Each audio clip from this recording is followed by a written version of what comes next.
The new Philharmonic Orchestra is in residence at the Mackinac Arts Center. Their 2015-16 season begins with an exciting selection of concerts in November and continues through April. Joining us now with more is Maestro Kirk Muspratt. Welcome to Community Connection. Good to have you back.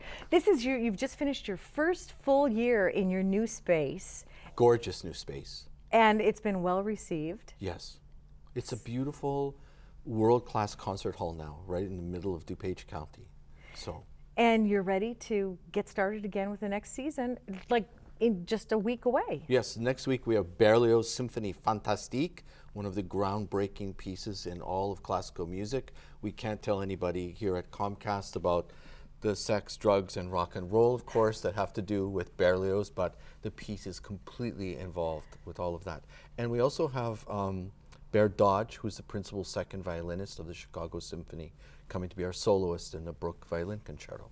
So you are able to attract world-class musicians, you know, to perform with a new Philharmonic. Absolutely, yes. Which one would you like to know about, Cindy? Well, tell me more.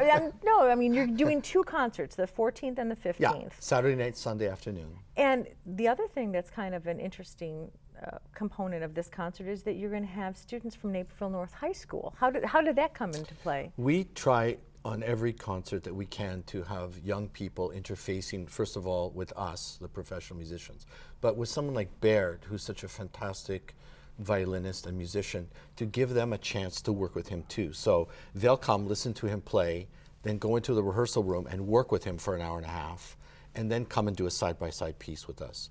And I was at the school 2 weeks ago, and I can tell you those kids at Naperville North we have no worries in this country if that's the future of our country. They're amazing, wonderfully taught, just amazing young people. And so they actually have the opportunity to audition for this opportunity?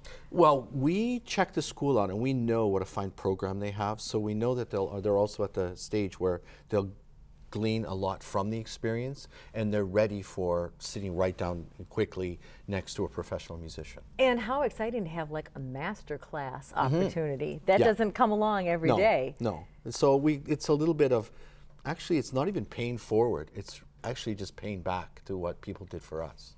So those concerts are the 14th and 15th, and if you have a child in that orchestra or a student at Naperville North High School, you should be sitting in that auditorium. Yeah, and your girlfriend and your best friend and your sister and grandma and the baker and everybody, yes. And back, because of the critical acclaim, you're doing your New Year's Eve performances, yes, which I think is a great idea.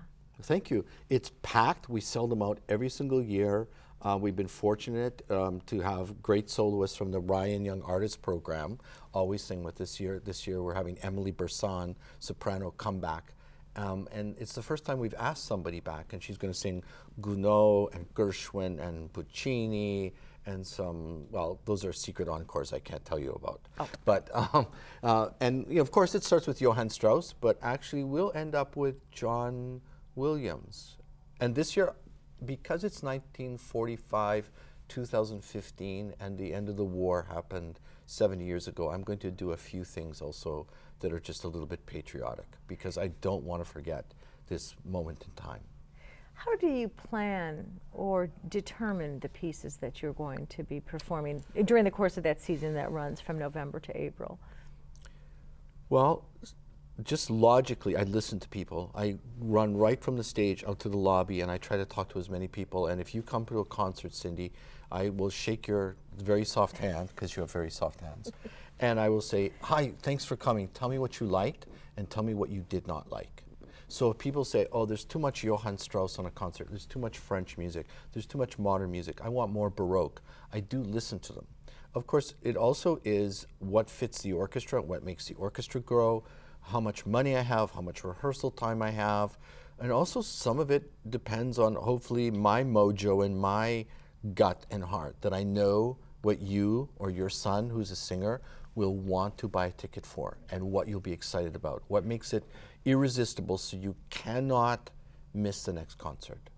Some of it's just that me thinking I have to do this program because everybody's going to go crazy. So it's actually engaging with the people who are in that audience and then talking to them and getting a sense. Who would you describe as your typical attendee? Ah, well, we did the planets just in our last concert, and the box office later, when I checked with them, told me that we had more young people than ever before. So I look at a concert like that and I go, I saw all these kids with grandpa and grandma and their parents out there, and I think, what did I do to get them there? How can I do that again? My attendee is someone from DuPage County, usually. Someone, I think they're very bright people. When I talk to them or I tell them about the piece, I go, they get it. These are my people, that kind of stuff. Sometimes you do a concert and you say, oh, Hector Berlioz was in love with a woman and he started doing heroin in Paris in 1840. And you see them sort of look at you like, huh? But that's not our audience. Our audience is already there. They're hungry, they're very bright, they're well educated.